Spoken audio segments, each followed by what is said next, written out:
I'd like to tell you about the strangest secret in the world. Some years ago, the late Nobel Prize-winning Dr. Albert Schweitzer was being interviewed in London, and a reporter asked him, "Doctor, what's wrong with men today?"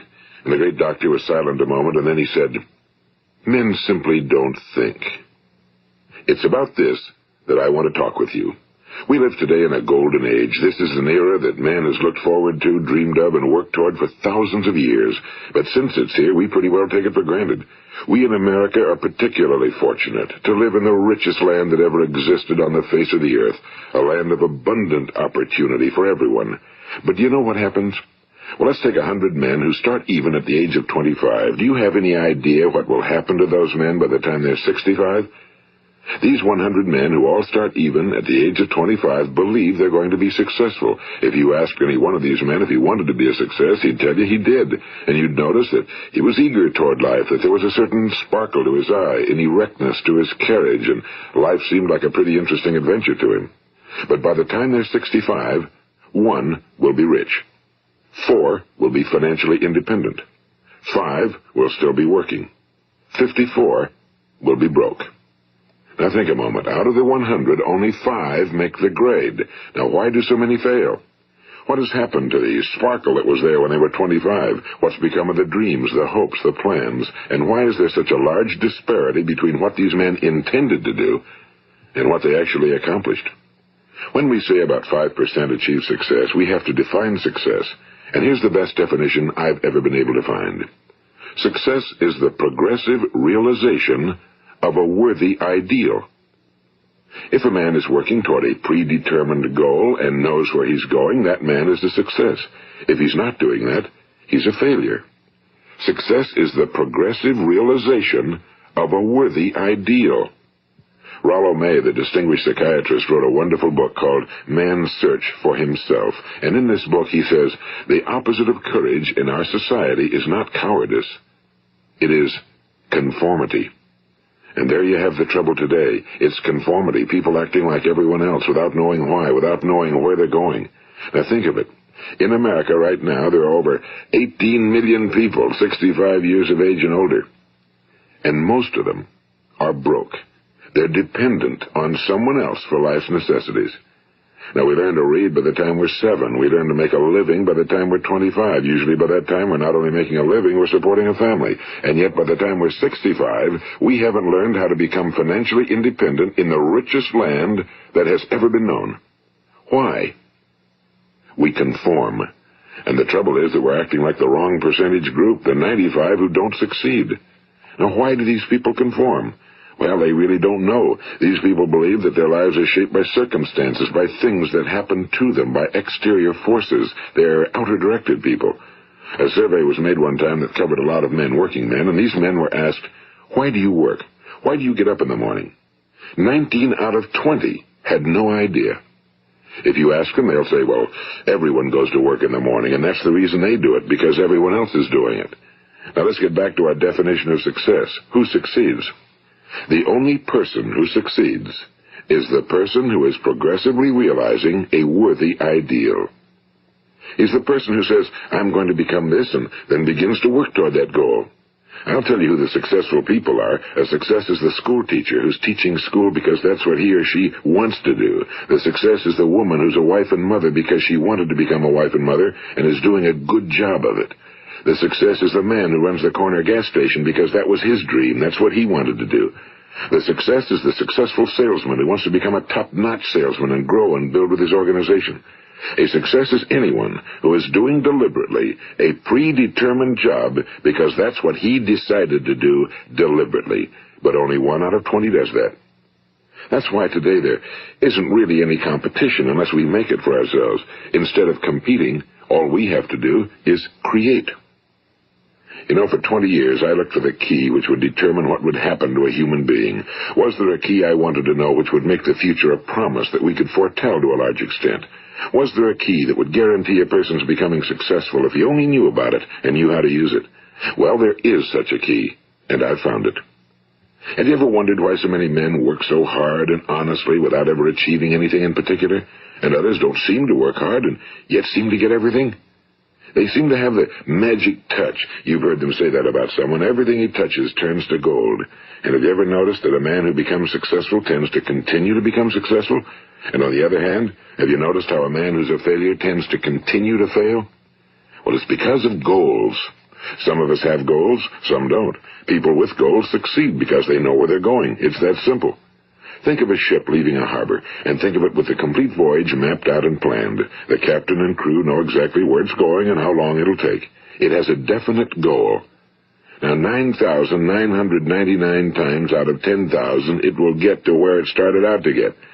Now, let's take another ship, just like the first, only let's not put a crew on it or a captain at the helm. Let's give it no aiming point, no goal, no destination. We just start the engines and let it go. I think you'll agree with me that if it gets out of the harbor at all, it will either sink or wind up on some deserted beach, a derelict.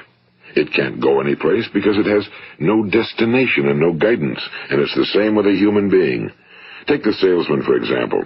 There's no other person in the world today with the future of a good salesman.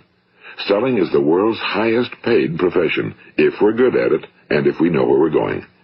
Every company needs top-notch salesmen, and they reward those men. The sky's the limit for them. But how many can you find?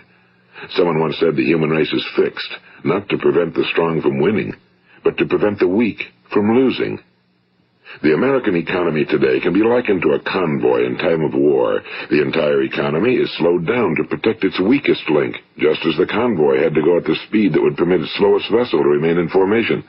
That's why it's so easy to make a living today. It takes no particular brains or talent to make a living and support a family today. So we have a plateau of so-called security, if that's what a person's looking for. But we do have to decide how high above this plateau we want to aim. Now let's get back to the strangest secret in the world, the story that I wanted to tell you today. Why do men with goals succeed in life and men without them fail? Well, let me tell you something which, if you really understand it, will alter your life immediately. If you understand completely what I'm going to tell you from this moment on, your life will never be the same again. You will suddenly find that good luck just seems to be attracted to you. The things you want just seem to fall in line, and from now on you won't have the problems, the worries, the gnawing lump of anxiety that perhaps you've experienced before. Doubt, fear, well, they'll be things of the past. Here's the key to success and the key to failure. We become what we think about. Now let me say that again. We become what we think about. Throughout all history, the great wise men and teachers, philosophers and prophets have disagreed with one another on many different things. It's only on this one point that they are in complete and unanimous agreement. Listen to what Marcus Aurelius, the great Roman emperor, said.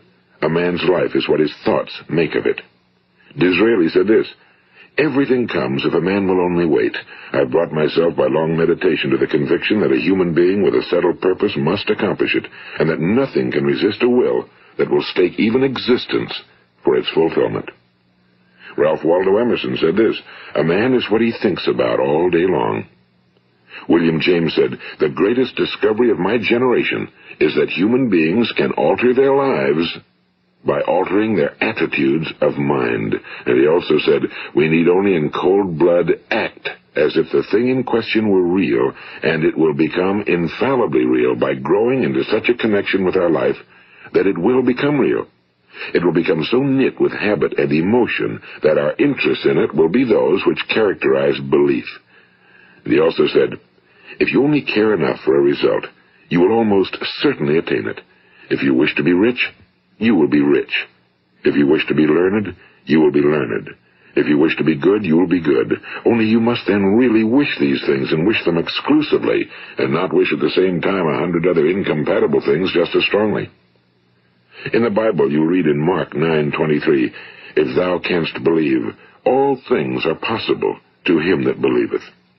My old friend Dr. Norman Vincent Peale put it this way, this is one of the greatest laws in the universe. Fervently do I wish I had discovered it as a very young man.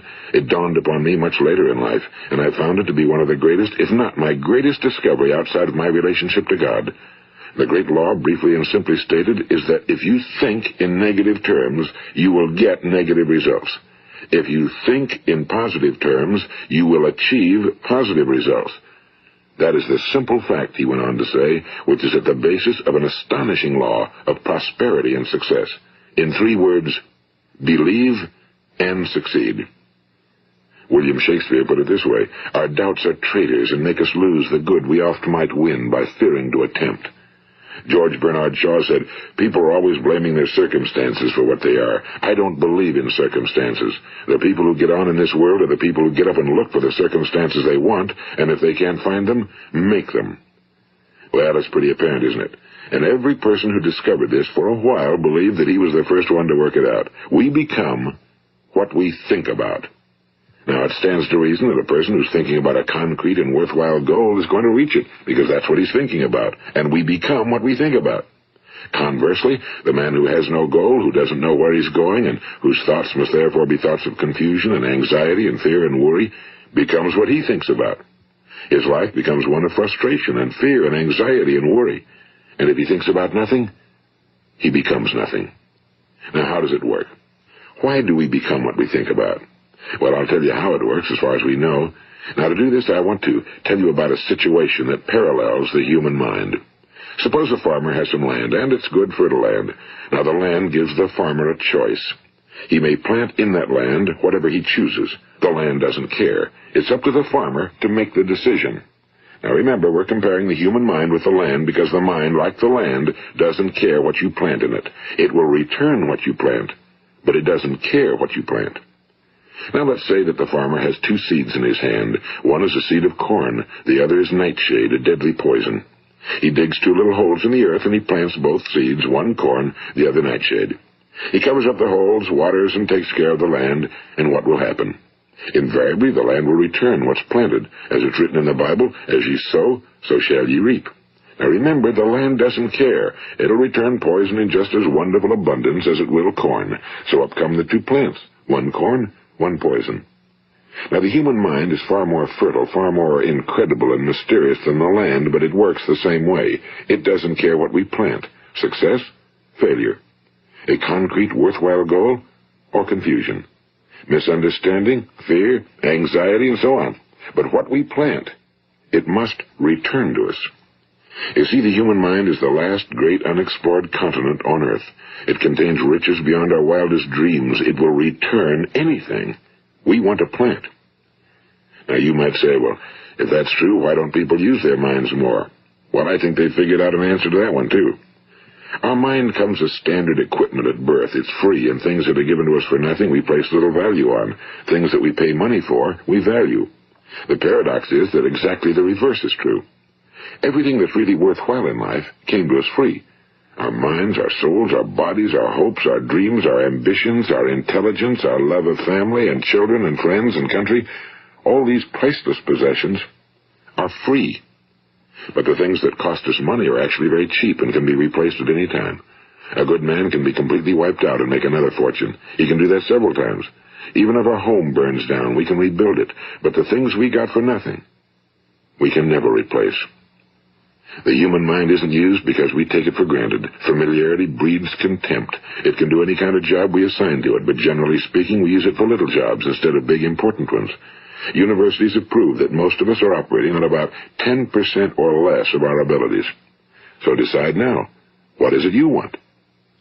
Plant your goal in your mind. It's the most important decision you ever make in your entire life. What is it you want? Do you want to be an outstanding salesman? A better worker at your particular job? Do you want to go places in your company? In your community? Do you want to get rich? All you've got to do is plant that seed in your mind, care for it, work steadily toward your goal, and it will become a reality. It not only will, there's no way that it cannot.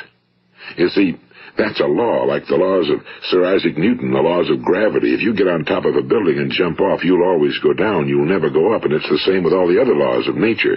They always work. They're inflexible. Think about your goal in a relaxed, positive way. Picture yourself in your mind's eye as having already achieved this goal. See yourself doing the things you will be doing when you've reached your goal. Ours has been called the phenobarbital age, the age of ulcers and nervous breakdowns and tranquilizers. At a time when medical research has raised us to a new plateau of good health and longevity, far too many of us worry ourselves into an early grave trying to cope with things in our own little personal ways without learning a few great laws that will take care of everything for us. These things we bring on ourselves through our habitual way of thinking. Every one of us is the sum total of his own thoughts. He is where he is because that's exactly where he really wants to be, whether he'll admit that or not.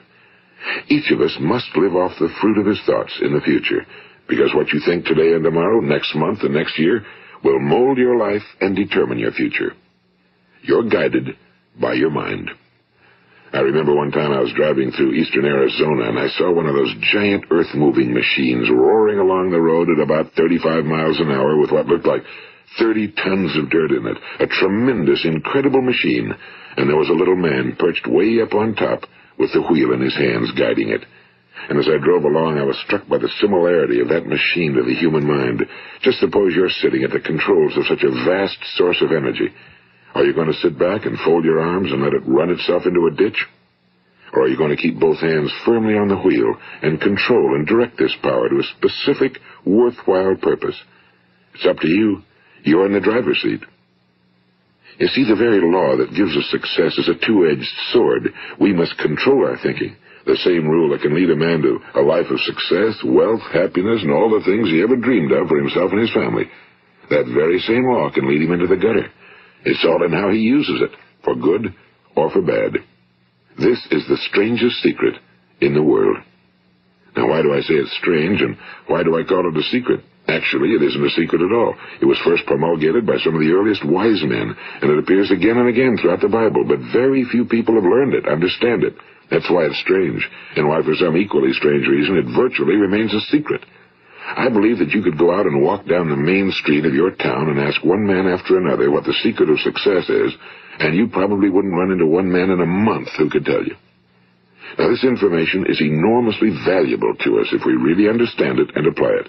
It's valuable to us not only for our own lives, but the lives of those around us, our families, employees, associates, and friends. Life should be an exciting adventure. It should never be a bore.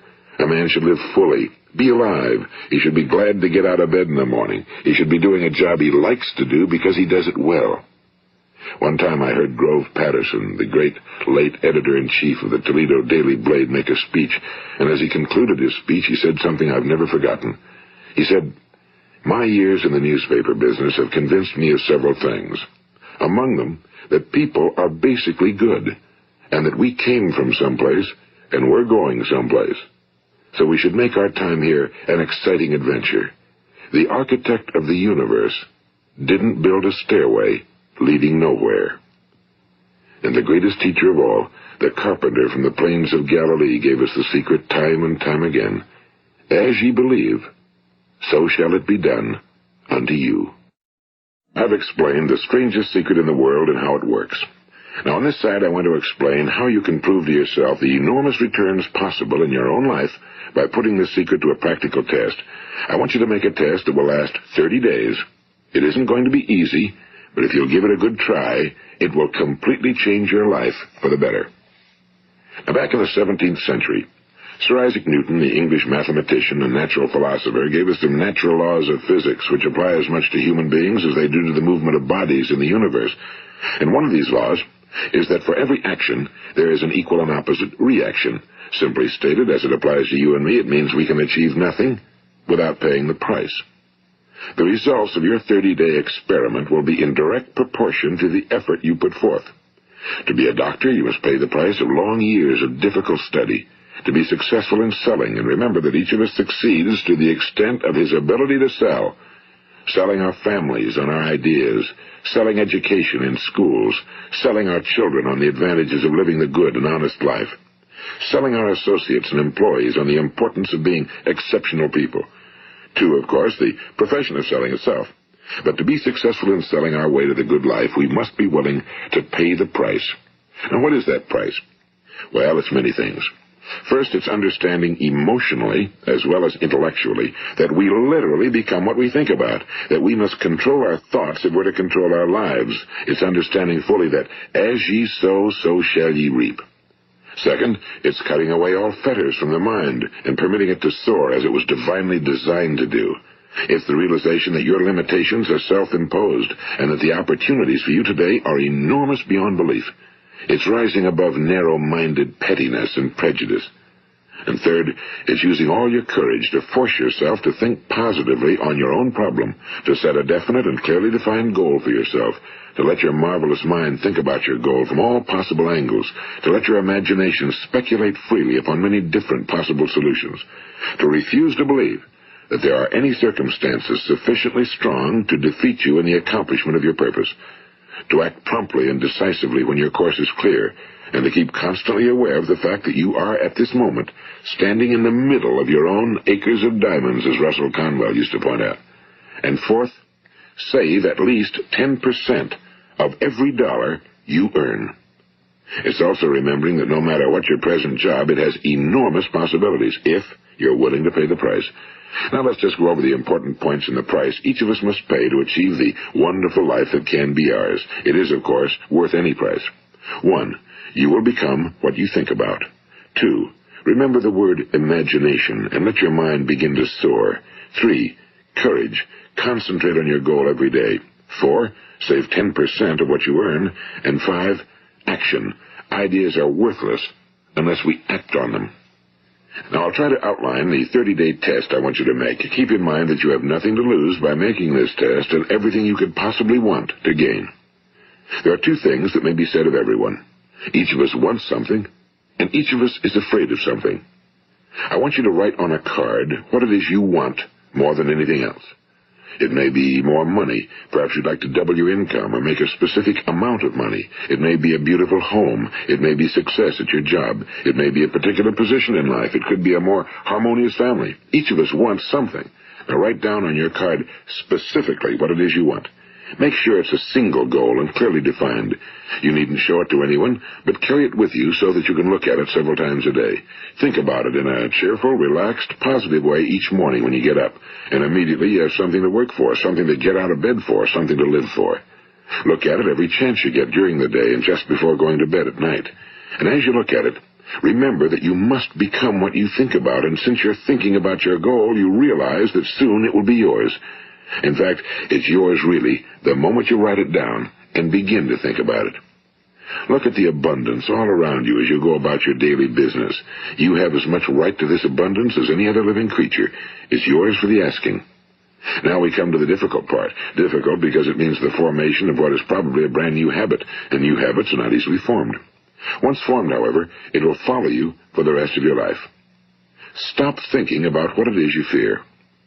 Each time a fearful or negative thought comes into your consciousness, replace it with a mental picture of your positive and worthwhile goal. And there will come times when you'll feel like giving up. It's easier for a human being to think negatively than positively. That's why only 5% are successful. You must begin now to place yourself in that group. For 30 days, you must take control of your mind. It will think about only what you permit it to think about. Each day for this 30-day test, do more than you have to do.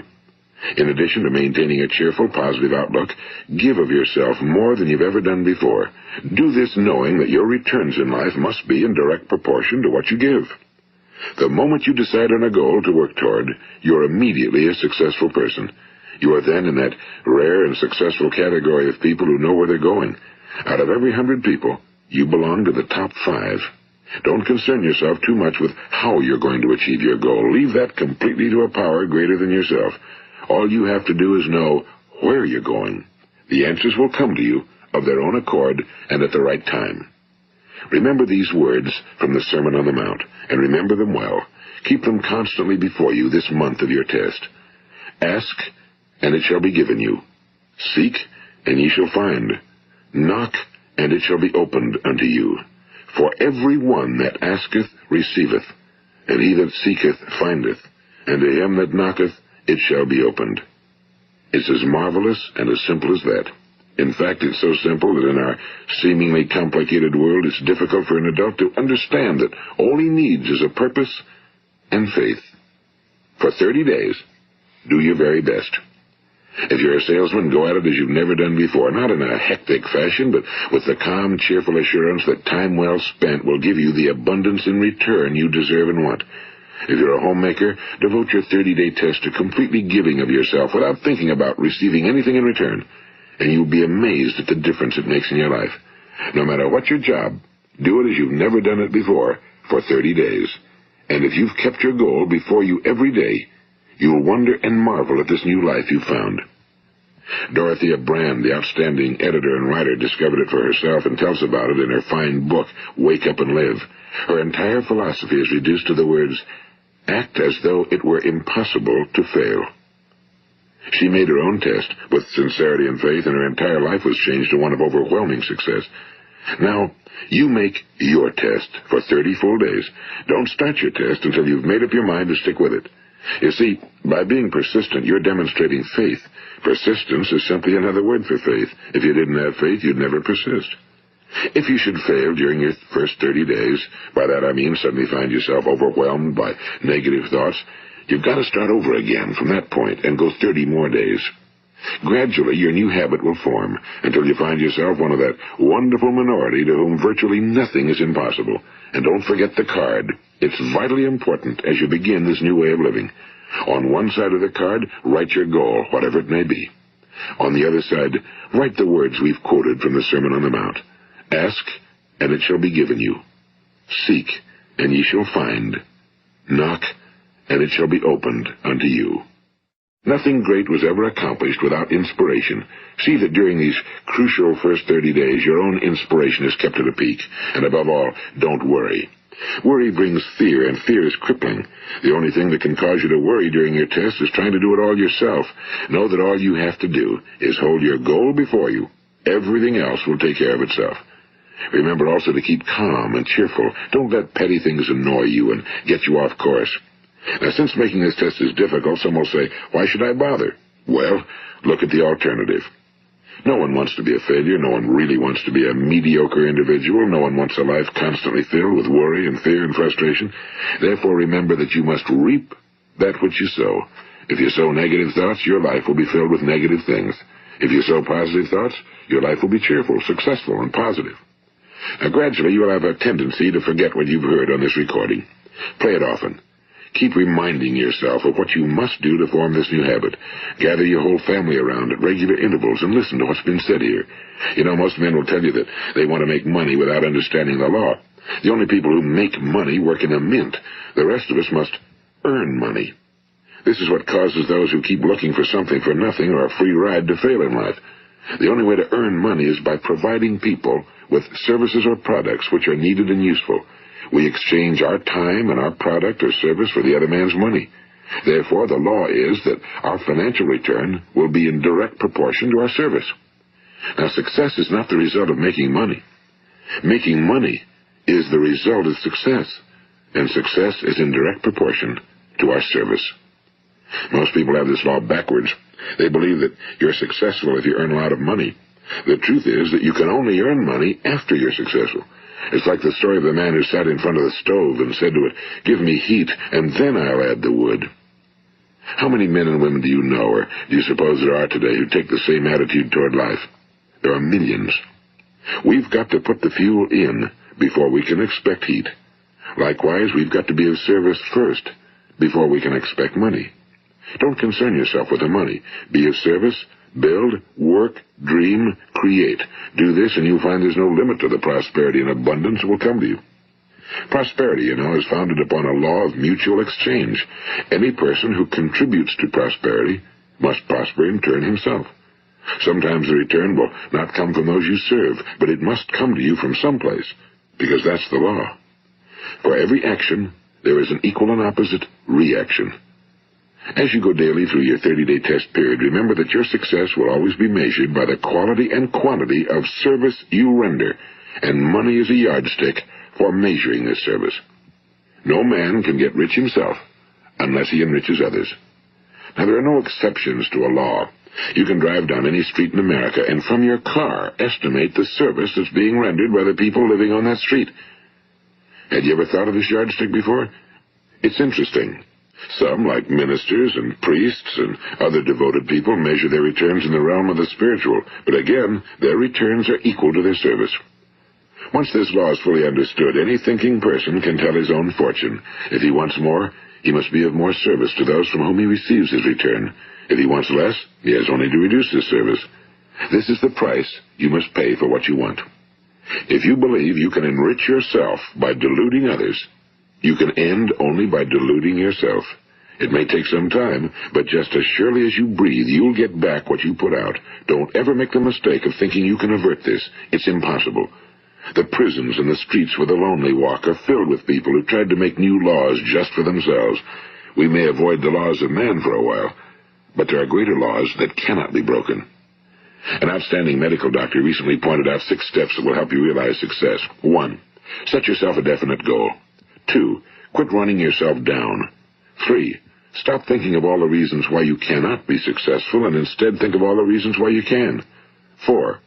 Trace your attitudes back through your childhood and try to discover where you first got the idea you couldn't be successful, if that's the way you've been thinking. 5. Change the image you have of yourself by writing out a description of the person you would like to be. And 6. Act the part of the successful person you have decided to become. The doctor who wrote those words is a noted West Coast psychiatrist, Dr. David Harold Fink. Do what the experts since the dawn of recorded history have told you you must do. Pay the price by becoming the person you want to become. It's not nearly as difficult as living unsuccessfully. Make your 30-day test, then repeat it again, and each time it will become more a part of you until you'll wonder how you could ever have lived any other way. Live this new way, and the floodgates of abundance will open and pour over you more riches than you may have dreamed existed. Money? Yes, lots of it. But what's more important, you'll have peace. You'll be in that wonderful minority who lead calm, cheerful, successful lives. Start today. You have nothing to lose, but you have a whole life to win. This is Earl Nightingale, and thank you.